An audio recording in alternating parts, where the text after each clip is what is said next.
অবশেষে নতুন ইস্কনের সামনে তো ভেতরে প্রবেশ করব। মহাপ্রসাদের কুপনটায় কাউন্টার থেকে কেটে নেবো। এখন এই হলো মহাপ্রসাদ, হরে কৃষ্ণা। এখন ঘড়িতে সময় হলো 5টা 48। এখন রয়েছে শিয়ালদা স্টেশনের সাউথ ডিভিশনে। এখান দিয়ে আমাদের গন্তব্য হলো মায়াপুর। শিয়ালদা সাউথ ডিভিশন থেকে নর্থ ডিভিশনে যাচ্ছি। 6টা 10-এ রয়েছে কৃষ্ণনগর লোকাল, ওই ট্রেনটা ধরবো। দেখা যাক কত নম্বর প্ল্যাটফর্মে দেয়। বোর্ড দিয়ে দিয়েছে কৃষ্ণনগর সিটি লোকাল দিয়ে দিয়েছে 2 নম্বর প্ল্যাটফর্মে। তো অনেকটা জার্নি, বসতে হবে তাড়াতাড়ি, আর লোকাল ট্রেন এমনিতেও ভালো ভিড় হবে, তো তাড়াতাড়ি যায়। এই হলো শিয়ালদা স্টেশনের 2 নম্বর প্ল্যাটফর্ম, আর এই দাঁড়িয়ে রয়েছে কৃষ্ণনগর লোকাল। দেখা যাক সিট রয়েছে কি।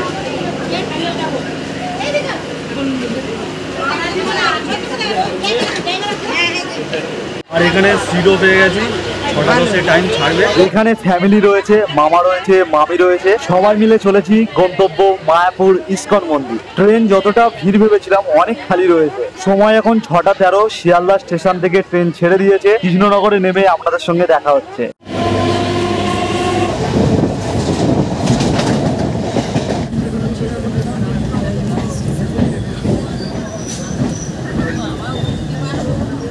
কৃষ্ণনগরের 1 নম্বর প্ল্যাটফর্মে ট্রেন দাঁড়িয়েছে। এখন সময় 8টা 33, আর কৃষ্ণনগর সিটি জংশনে আমাদের ট্রেন পৌঁছে গিয়েছে।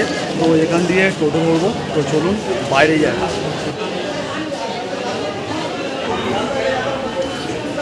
তো এখান দিয়ে এখন যাব হুলোর ঘাটে। তো তার জন্য টোটো ঠিক করতে হবে আমাদের একটা। তো দেখি কোন টোটো যায়। স্টেশন চত্বরে প্রচুর টোটো রয়েছে। এখান দিয়ে যাচ্ছে হুলোর ঘাটের উদ্দেশ্যে। এখান দিয়ে ডিরেক্ট টোটো পাওয়া যাচ্ছে মায়াপুর মন্দির যাওয়ার জন্য। ভাড়া নিচ্ছে 50 টাকা করে। আপনারা যদি ভাবেন নৌকা পার করবো না, পুরোটাই টোটোতেই যাব, তাহলে এনারা 50 টাকার বিনিময়ে একদম ইস্কন মন্দিরের সামনেই নামিয়ে দেবে। এক্ষেত্রে সময় লাগবে পাক্কা 1 ঘন্টা। এবং মায়াপুর ইস্কনে যাওয়ার আরেকটি রাস্তা, যেটি সবাই যায়, কৃষ্ণনগর স্টেশন থেকে টোটো ধরে 30 টাকার বিনিময়ে নামিয়ে দেবে স্বরূপগঞ্জ হুলোর ঘাটে। হুলোর ঘাট হয়ে নৌকা করে মাত্র 3 টাকার বিনিময়ে পৌঁছে যাবেন মায়াপুর ঘাটে। ওখান দিয়ে 10 টাকার টোটো ভাড়ার বিনিময়ে পৌঁছে যাবেন ইস্কন মন্দিরের সামনে। এবং আমি দুটো ভাবেই যা আশা করে দেখলাম, একদম কৃষ্ণনগর থেকে ইস্কন মন্দিরে ডিরেক্ট টোটো করে আসার জন্য কোথাও নামতে হবে না, ডিরেক্ট একদম মন্দিরের সামনেই নামিয়ে দেবে। সময় লাগলো পাক্কা 1 ঘন্টা। তো এবারে রুম দেখবো, চলুন। আগে দিয়ে রুম বুক করে আমি আসিনি, এখান দিয়েই করব।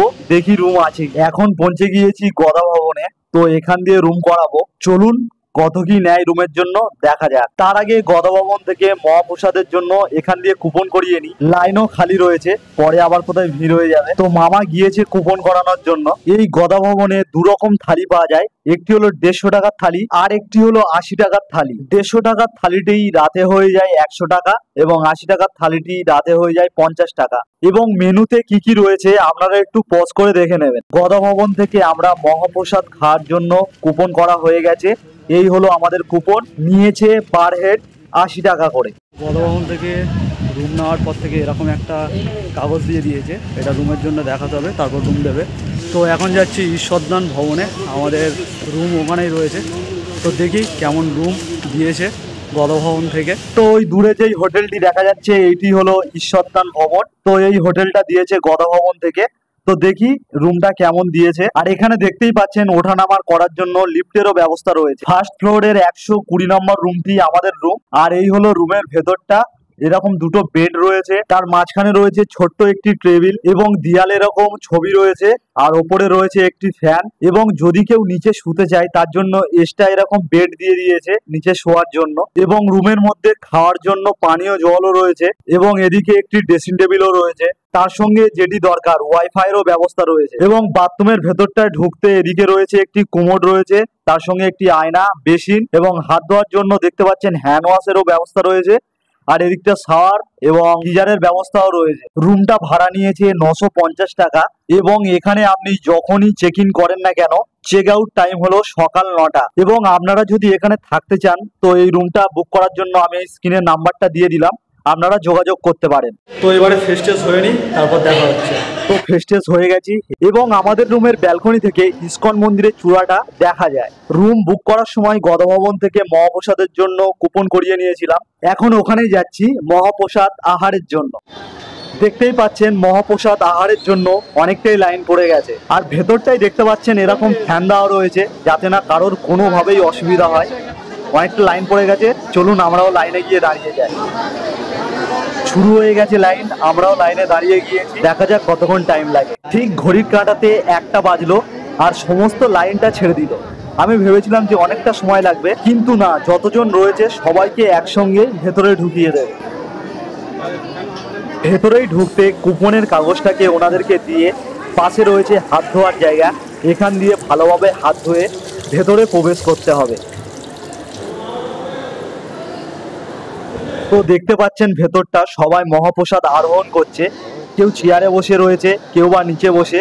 অনেকটা বড় এরিয়া এখানে। এখানে এই না যে আপনি চেয়ারে বসে আছেন মানে ভিআইপি, নিচে বসে আছেন মানে নর্মাল, যে যেখানে ইচ্ছা সেখানেই বসতে পারে। তো চলুন এবারে মহাপ্রসাদ নেওয়া যাক।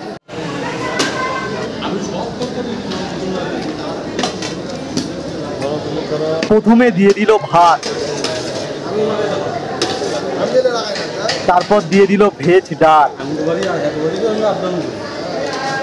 তারপর দিল মিক্স সবজি, 2টো রুটি, হরে কৃষ্ণা এবং মটর আলু পনির দিয়ে একটি তরকারি, তারপর দিয়ে দিল বেগুনি। এই হলো মায়াপুরের মহাপ্রসাদ। আর লাস্টে দিয়ে দিল পায়েস। চলুন এখানেই বসে পড়া যায়। তার আগে নিয়ে নিতে হবে জল। তো এখানে পানীয় জল দিচ্ছে, দেখতেই পাচ্ছেন গ্লাস ভর্তি কত জল, এখান দিয়ে একটি তুলে নিলাম।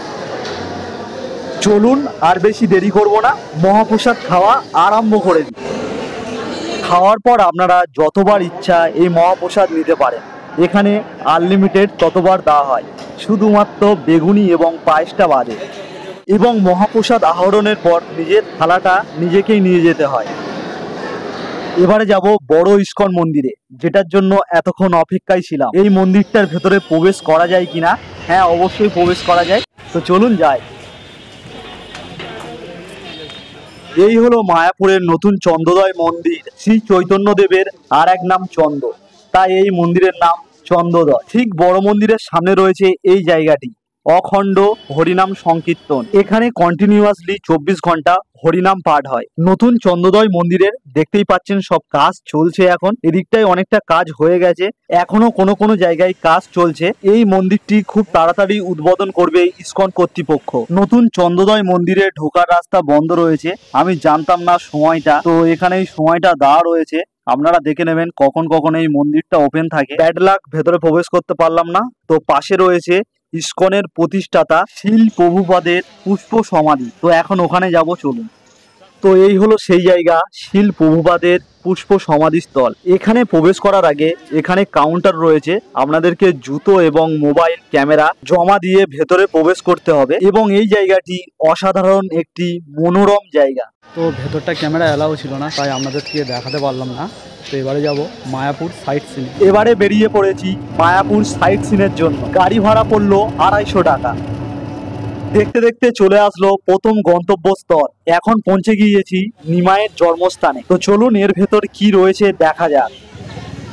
এই জায়গাটি হলো শিল ভক্তিবিনোদ ঠাকুরের সমাধি মন্দির এবং এই দিকটি রয়েছে ক্যামেরা একদম অ্যালাও নয় ভেতরে।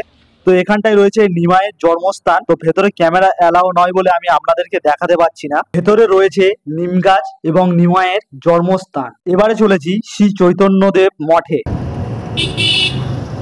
তো পৌঁছে গিয়েছি মায়াপুর চৈতন্যদেব মঠে। সামনের দিকে একটা বড় মন্দিরের চূড়া দেখা যাচ্ছে, তো এর ভেতরে প্রবেশ করলাম।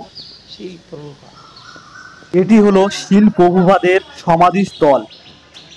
আর ঠিক এর সামনে রয়েছে শ্যামকুণ্ড। এই হলো পবিত্র শ্যামকুণ্ড। এখানে যাওয়ার সময় জুতো খুলে এবং এখানে পা ডোবানো বা স্নান করা যাবে না, শুধুমাত্র এই জল নিয়ে মাথায় ছিটিয়ে দিতে পারবেন। আর এখানটায় দেখুন কত ফুলের চাষ করা রয়েছে। এবারে হাঁটতে হাঁটতে চলেছি রাধাকুণ্ডের দিকে। শ্যামকুণ্ড রয়েছে আর রাধাকুণ্ড থাকবে না, তা কখনো হতে পারে? এই দেখতে পাচ্ছেন, এটি হলো রাধাকুণ্ড। আর এখানে চাইলে আপনারা মাছের খাবারও দিতে পারেন।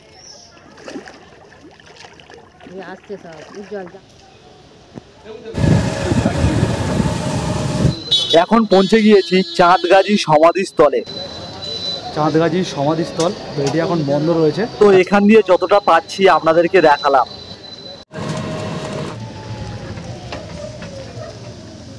এবারে চলে এসেছি জগন্নাথ দেবের মন্দিরে, তো চলুন ভেতরে যাওয়া যাক।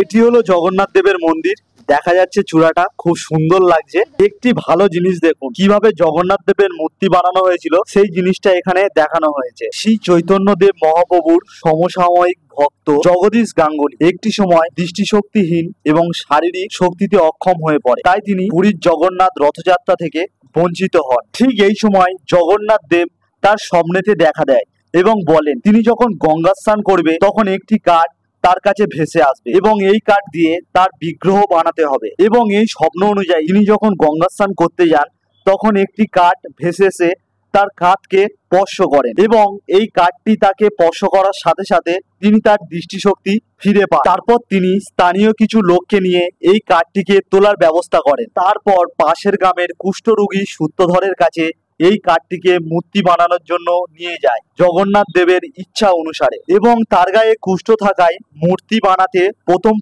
অনেক কষ্ট হচ্ছিল। এই বিগ্রহটি নির্মাণের পর সূত্রধর পরলোক গমন করেন। এই হলো সেই জগন্নাথ দেবের বিগ্রহ।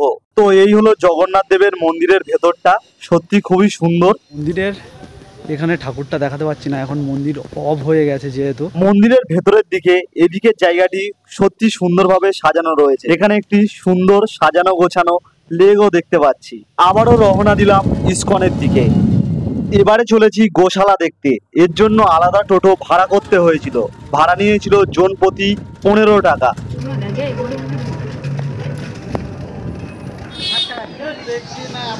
এখন চলে এসেছি গোশালাতে, এর ওপরেই গোমাতারা থাকে। তো চলুন ওপরে যাওয়া যাক।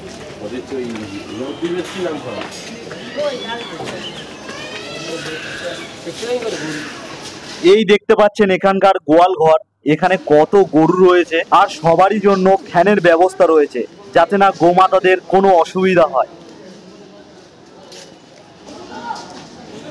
কিছু কিছু বড় গরু এখানে ছাড়াও রয়েছে। এই গরুটির শিংটা দেখুন কত বড়।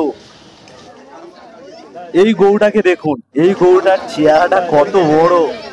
এবং গোমাতাকে খাওয়ানোর জন্য এরকম খাবারও পাওয়া যাচ্ছে, আপনারা এখান থেকে নিয়ে গোমাতাদেরকে খাওয়াতে পারেন। প্রচুর বড় এরিয়া এই গোশালা, এবং এই গোশালার গরুদের দুধ থেকে ঘি, মাখন, ক্ষীর, লস্যি সবকিছুই বানানো হয় এবং গোমাতাদের এখানে এমন ভাবেই খাবার দেওয়া হয়। ও এই গরুটার সিংটাকে দেখুন আরো বড়। এই গোশালার গরুর দুধ থেকে ঘি, মাখন, মিষ্টি, ক্ষীর প্রভৃতি এখানে পাওয়া যায়, আর সবই এখানে পাবেন অরিজিনাল।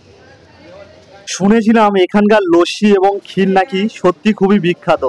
তো দাদা আমাদের জন্য রেডি করছে গ্লাস, তো দেখি কেমন খেতে লাগে।